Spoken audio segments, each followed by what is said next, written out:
अस्सलामुअलैकुम व्यूअर्स, हम स्टडी कर रहे हैं ट्रांजिटिव एंड इंट्रांजिटिव वर्ब का टॉपिक को। इस सिलसिले में हमारी 16th वीडियो है जिसके अंदर हम इसी टॉपिक से रिलेटेड एक सब टॉपिक वर्ब्स ऑफ इनकम्प्लीट प्रेडिकेशन को पढ़ रहे हैं और इसमें भी ये इसका थर्ड पार्ट है जिसके अंदर हम इनकम्प्लीट प्रेडिकेशन को देखेंगे in case of intransitive verb.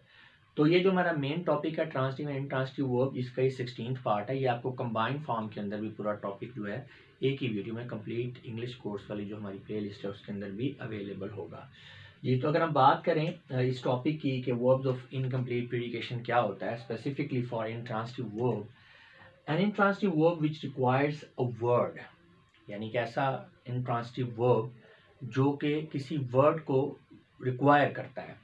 वो वर्ड कौन सा है? Other than object. Definitely object जो है वो तो इंट्रांजिटिव वर्ब के साथ होता ही नहीं है, तो फिर वो कौन सा वर्ब जो है रिक्वायर कर रहा है अदर देन ऑब्जेक्ट जो है वो किसी वर्ड को रिक्वायर कर रहा है to convey the complete sense is called as verb of incomplete प्रेडिकेशन।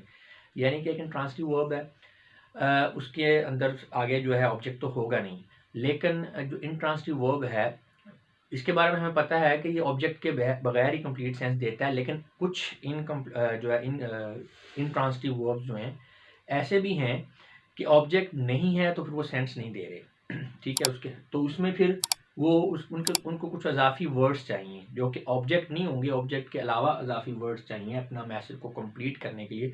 तो इस तरह के इंट्रांजिटिव वर्ब्स को हम कहते हैं verb of incomplete प्रेडिकेशन।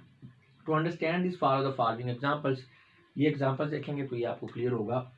The girl laughs, girl मुस्कुराती है। द गर्ल सीम्स, गर्ल दिखती है। हो सीम्स, ये कोई पता नहीं चल रहा कि किस तरह दिखती है। नेक्स्ट है द गर्ल सीम्स ब्यूटीफुल, लड़की खूबसूरत दिखती है। अब ज़रा इन तीनों पे गौर करें और ये मैंने लिखा है, इसको ज़रा समझें। In the first sentence the sense is complete only with the use of verb laugh. पहले सेंटेंस में देखें, ये हमारा वर्ब है इंट्रांजिटिव वर्ब लाफ्स, और इसके बाद कुछ भी इसको नहीं चाहिए, ना ऑब्जेक्ट है ना किसी और चीज़ की जरूरत है, सेंस कंप्लीट है।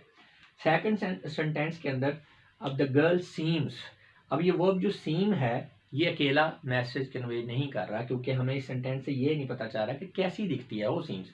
तो because the verb seem in the second sentence the sense is incomplete because the verb seems only is not enough to convey the idea, यानी अकेले ये आइडिया को नहीं कन्वे कर पा रहा। So it requires a word beautiful to give the complete sense as shown in the third sentence. So इसे ये एक वर्ड चाहिए ब्यूटीफुल, ठीक है ना, ताकि मैसेज को ये कंप्लीटली कन्वे कर सके। Such a verb is called as verb of incomplete predication and the word which it requires, जैसे कि इस सेंटेंस के अंदर ब्यूटीफुल इसको चाहिए था कंप्लीट करने के लिए idea, to complete the sense is called the complement of the verb or the completion of predicate as described earlier जी। तो अब इस सेंटेंस में ये देखें कि जो वर्ब सीम है ये इसे आप क्या कहेंगे? Verb of incomplete predication, verb of incomplete predication. और ये जो ब्यूटीफुल है, जो इजाफी वर्ड है जो इसको कंप्लीट कर रहा है इसकी सेंस को, तो उसे हम कहेंगे कॉम्प्लीमेंट ऑफ द वर्ब कहेंगे, or the completion of predicate कहेंगे। फिर इसको ज़रा समझें कि ये जो ऐसा वर्ब है जो अकेले मैसेज कन्वे नहीं कर पा रहा उसे हम कहेंगे वर्ब ऑफ इनकम्प्लीट प्रेडिकेशन।